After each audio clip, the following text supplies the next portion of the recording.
สบายดีเรื่องที่บุญนึกขึ้นนี่เกิดขึ้นแล้วพ่อแม่พี่น้องทิศแล้วนี่ว่าเขาไปงานมั่นไอตุลีทิศก่อนเนาะ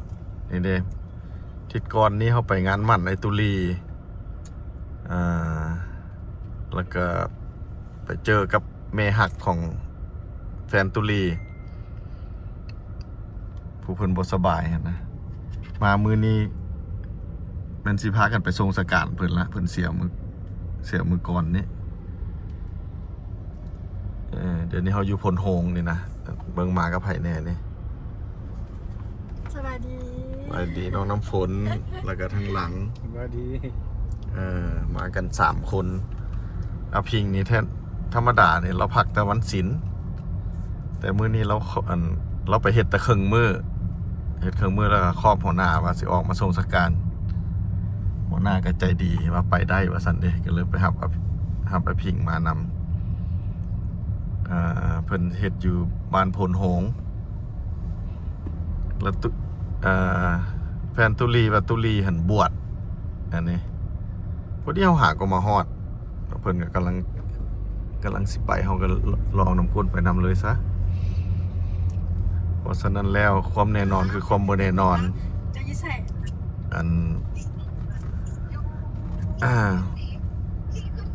ทุกมือนี้จุเฮากำลังเฮียไปพร้อมเพิ่นต้องหักแพงกันไปวัดแล้วอ่ะโดยเฉพาะครอบครัวเฮาเนาะผิงเนาะไอ้น้องบ่ครอบครัวเฮาแม่เมียงยามเห็นกันนี่ให้หักแพงกันเฮาบ่ฮู้ได้ว่ามีหยังสิเกิดขึ้นแล้วก็หมู่คู่เฮาอยู่ทั้งข้างให้หยังหักแพงเอากันมือต่อมาก็บ่ฮู้ว่ามีหยังสิเกิดขึ้นเนี่ยบ่ฝันว่า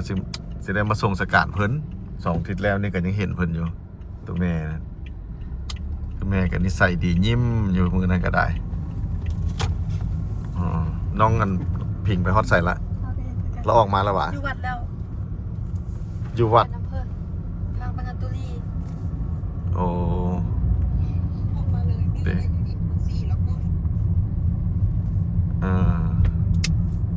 กำลังลองกลับคืนเวียงจันทน์นอนเนี่ยลองกลับคืนเขาอยู่พลโฮงเขากับมาซ่าหน่อยนึงนิดหน่อยขนาดขึ้นทางด่วนมาได้นี่เพราะว่าพิงหันเราเลิกช่วงเช้าหัน11 โมงเช้าเด้11 โมงเช้าแล้วก็ช่วงแรงเราแต่ว่าคอกไปก่อนตั้งแต่วานนี้บ่พิงคอกหัวหน้าตั้งแต่วานนี้แล้วไปเฮ็ดช่วงเช้าแล้วช่วงสวยแล้วก็ออกเลยถ้าหาพิง11 โมงเช้าแล้วก็พากันเฝ้ามารถพัดติดอยู่เวียงจันทน์ขึ้นทางด่วนมาอีกนะนี่ทางด่วนตั้งแต่เวียงจันทน์มาหาพลโฮงรถเก่งน้อยเด้อคือรถไอรัดนี่รถเก่งน้อยราคาเท่าไหร่น้องฝน84,000กีบรถเก่งน้อยเรื่องรถนี่รถกระบะหันสิแพงเด้อรถกระบะแพงแต่รถ SUV Fortuner หันก็บ่แพงเท่ารถกระบะ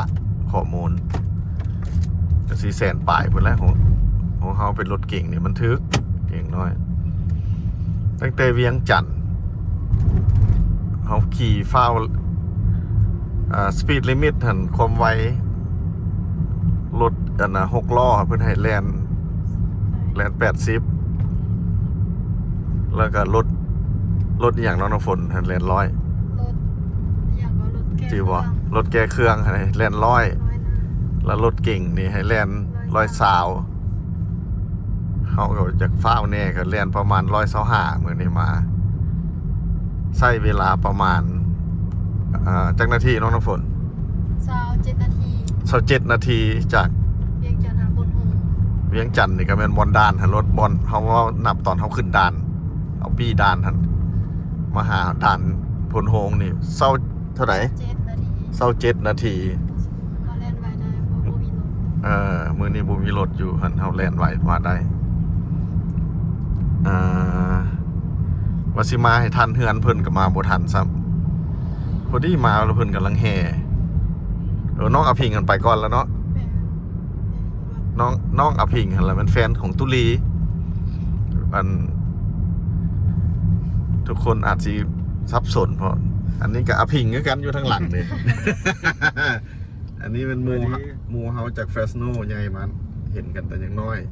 ซื้อผิง คือพิง หรือว่าอภิงวะมีอย่างนั้นคนซื้อผิงแล้วมันอยากเป็นอภิงโลด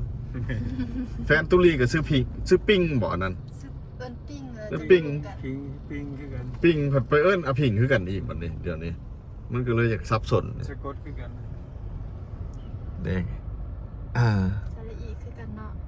แล้วอีก ก็จะเสียใจน้ำเพิ่นเนี่ยเห็นเพิ่น2 ทิศแล้วนี่เพิ่นก็เว้านัวหัวม่วนแต่ว่าตุลีนี่ก็โชคดีที่ได้อันน่ะฝ่ายยิงเพิ่นบ่ได้อันนั้นหลายนะเพิ่นสบายเนาะ แม่ เดี๋ยวแล้วนี่เพิ่นว่ามีแต่อยากให้อีหยังก่อนน้องน้ำฝน มีแต่อยากให้เอากันก่อนพรรษาเข้าพรรษา มีเท่าใดก็อันนั้นแม่นบ่ เท่าใดก็ให้ก่อน มีเท่าใดก็ได้ แม่ เพิ่นบ่ว่าหยัง เพิ่นสบาย แต่ตุลีก็บอกไปว่าตุลีนี่ยังบ่มีเทื่อยังบ่พร้อมอะนะแต่เพิ่นก็ว่ามีแต่อยากให้ มันรวมกันไว้ มันรวมกันมีเท่าใดก็ให้มัดแขนเท่าใดก็ได้หั้นนะเพิ่นบ่ว่าหยังตุลีโชคดี แต่เพิ่นยังบ่ทันได้นะซ้ำ2 ทิศต่อมาเพิ่นเสียก่อนซ้ำนี่นะเอาละวัดนี่เบิ่งดูเฮามาถึกอยู่วะ ถึงแล้ว โอ้นี่เด้อันนี้ทางเขามุ่งหน้ากลับคืนนครหลวงเวียงจันทน์เนี่ยเส้น13เหนือโอ้คนหลายได้นี่นะ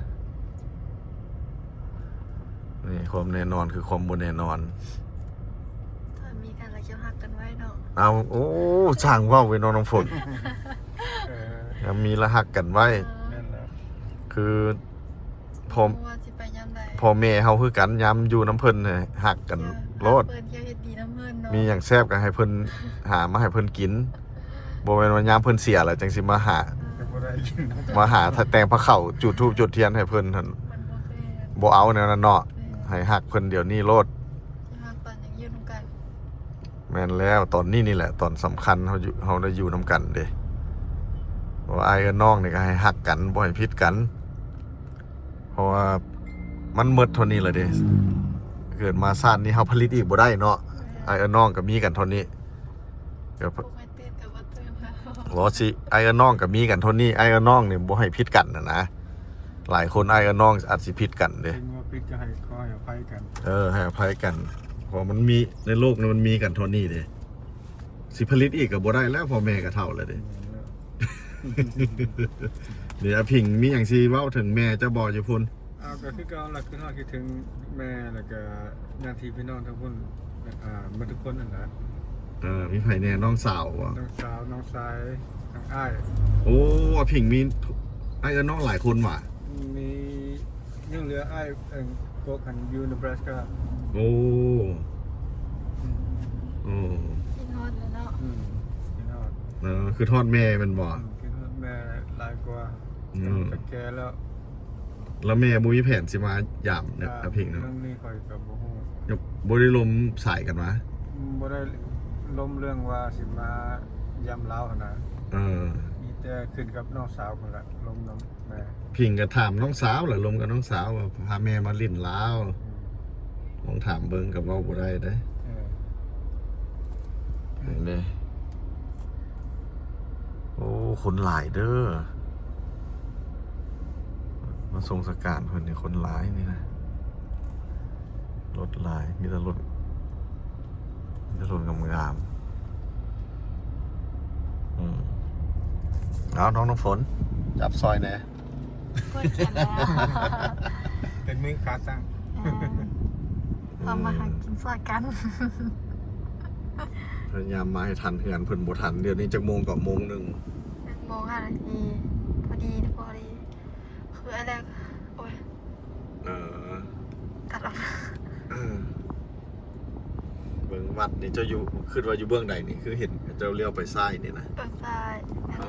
เขาสิจอดทางนอกเอาซะเนาะ จอดนอกพุ่น จอดนอกแล้วย่างเข้าไปเอานี่รถนี่มันเป็นหมู่เฮาได้นี่ นี่รถคือเฮานี่กันบ่เนี่ยป้ายเดี๋ยวเขาจอดอยู่พุ่นแล้วยางมาเอาซะ นี่เข้านี่ไม่ได้ปะ เอาเขากระเซียนสิจอดอยู่นี่แล้วก็ย่างเข้าไปแล้วก็สิคือว่าหั่นแหละงามอยู่น้ำกันให้หักแพงกันเนาะน้องน้ำฝนว่าจังไดก็ ยังไม่ดูกันละเคี่ยวหักกันไว้ เออโอเคมีอย่างแซ่บก็เอาให้กินแล้วเนาะพ่อแม่ให้พ่อแม่กิน เดี๋ยวเอาให้เพิ่น ให้เพิ่นกินรสอย่าซอยเพิ่นทาดดนอ่า โอเคไป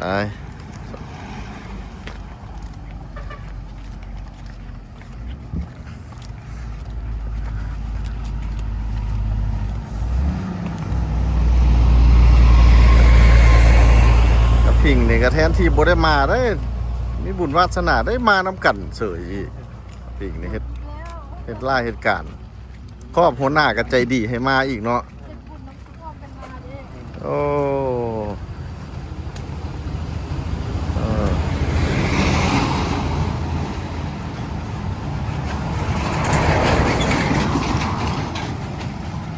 เดี๋ยวสิพาให้เบิ่งมันทรงสการอยู่ลาวเป็นจังไดให้เบิ่งเลยซะแต่เขาสิบ่ถ่ายตอนเพิ่นจูดเนาะมาถ่ายตอนคนถูกคนมาถือว่ามีคนมาหลาย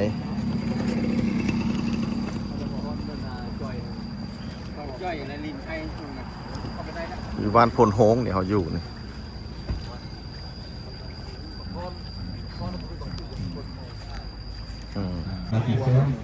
ต่างถ่ายให้ FC เขาเบิ่งเลยทราบว่าเป็นทรงสการอยู่ลาวเป็นแนวใด ภรรยาเป็นน้องตก พิงก็มา เนื่องในมื้อนี้ก็ 360 องศาให้เบิ่ง เป็นเวลา1 โมงปลายพอดีกรรมการเปิดกับกำลังตกแต่งเนาะหอคเมนเพื่อให้มีความสวยงามเพราะว่าบ่ให้มีค แอน วาม โตลีกับยูฮันแอนโตลี ยืดยาวเวลาไปเนาะก็ยิงใส่ตามเวลา ดีแล้ว เป็นฟ้าเป็นฝน รี ก็ บ ถือบ วช ว่า ให้ ในงานนี้ก็สิมีพิธีสังซ่อม คนมา พิ หลา ธี ย การอันที่หนึ่งก็แม่นได้ผ่านประวัติของรุ่นนี้รายการที่สองก็จะแม่นเข้าทั้งพิธี โอ้คนมาหลาย ผ่านลายชื่อมาไปตรงกันแต่ถือในโอกาสมาวันนี้ข้าพเจ้าก็สิบ่ได้มีอย่างหลายๆเนาะก็ว่าถือว่าทุกสิ่งอย่างก็เป็นสำเร็จจุดนำพร้อมโดยดีแล้ว ต่อไปนี้ข้าพเจ้า มันดีจัง บายดี สบายดีอะไรหน้ามื้อนั้นกำลังว่าหมด15 คนเนาะครบหมดเนาะ เออ มื้อนั้นดิ สบายดี เป็นคนหมู่แล้วเป็นมา บุนึกบ่ฝันเนาะ แม่ เออ ที่มีคนหนึ่งแล้วก็มาคนนึงบวชคนนึงมีสวรรค์ โอ้ไอ้อันไอ้แสบแสบอันนี้ก็ขาดเวียกมาได้เนี่ยเฮ็ดเวียกครึ่งมือครอบหัวหน้าครอบตั้งแต่เมื่อวานนี่เนาะหัวหน้าก็ใจดีให้มา ขอบใจนาทีสุดท้ายได้แค่นั้น โอ้บุนึกบ่ฝันเนี่ย มันเป็นฟันว่าที่เป็นปุ๊บปั๊บมันเป็นนะจำเป็น โดย ทางมาดิเรามาหอดกิน สบายดี โดยโอ้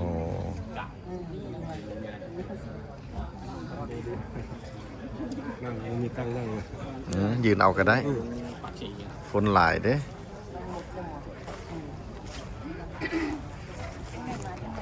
บายดี โอ้เจ้าก็ฮู้เพิ่นหว่าผู้เพิ่นเสีย ฮู้จังได๋พี่น้อง ฮะ พี่น้องเหรอ เอาแม่นซะหมอ เจ้าเลยเจ้ามายังได๋ซั่น โอ้ก็พอดีอันนักปิงเจ้าก็ฮู้ว่า ปิ้งนะ ปิงเฮ็ดเวียกอยู่ร้านอาหารน่ะนะอยู่ร้านปิ้งแล้วไปเอาอันเป็นแฟนกับหมู่เขา แม่นหมู่เจ้าบ่ฮอดเขาหั่น ทัตตุลีหั่นนะเดตุลีเพิ่นก็บวชให้เดตุลีมาให้แล้วเด้ พอดีหมดเนาะทางไอพีโอคนใหม่ใครได้นั่งอยู่ภาพใสอยู่กับเพื่อนเนาะ ก็ขอให้งานทางกรรมการเพื่อนเนาะขอให้งานปานนี้เด้อเน่งไฟเน่งไฟอานิจจาไปหาทางอาจารย์ใหญ่เด้อหลังจากแล้วตกแต่งแล้วเนาะเน่งไฟอานิจจาไป ตุลีบดจัว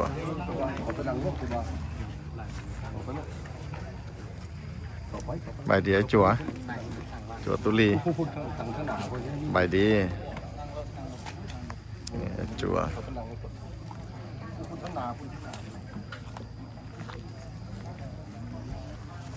ตุลี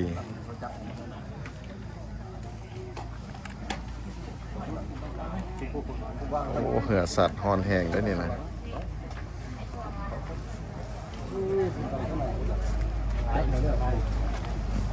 สด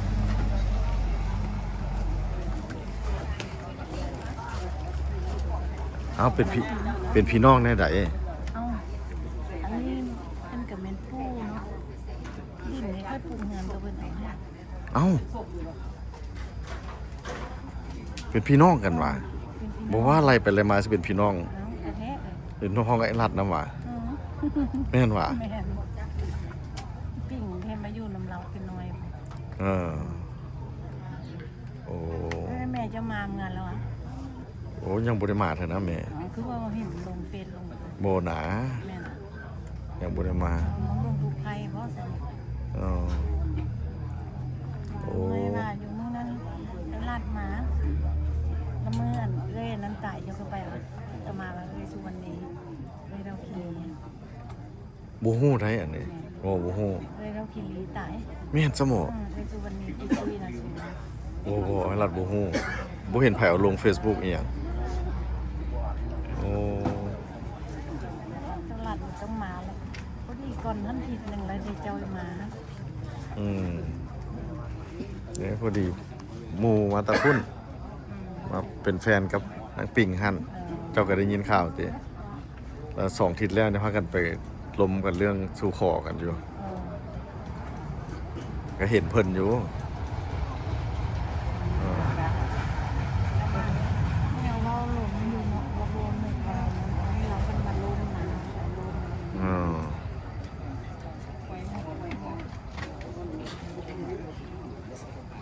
ที่อยู่ไกลได้ไกลได้สละเวลาอันมีคุณพามาร่วมในงานชาปนกิจศพของ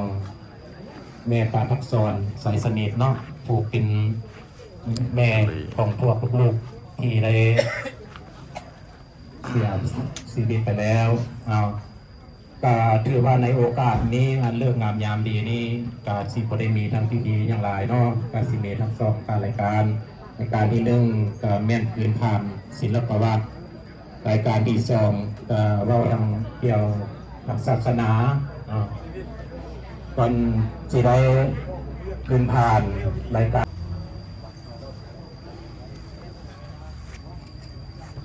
พวกเฮาขออำลาเป็นครั้งสุดท้ายและขอให้ดวงวิญญาณของเพิ่นจงไปสู่สุคติด้วยเถิด นี่มันแฟนตุลีนี่ เชิญบรรดาท่านลุกขึ้นก้มหัวไว้อะไรทนดวงวิญญาณของนางป่าปักษรใส่สนิทเป็นครั้งสุดท้าย3 วินาที เอาส่งเพิ่นแล้วนี่ก็สิได้ขอจบวิดีโอนี้ก่อนผู้อยู่ก็ให้หักแพงกันเนาะผิงเนาะผู้อยู่ก็ให้หักแพงกันหวังว่ามุทุกคนสิอยู่ดีมีแห้งเนาะสุขภาพแข็งแรงเมื่อทุกคนเด้อบาย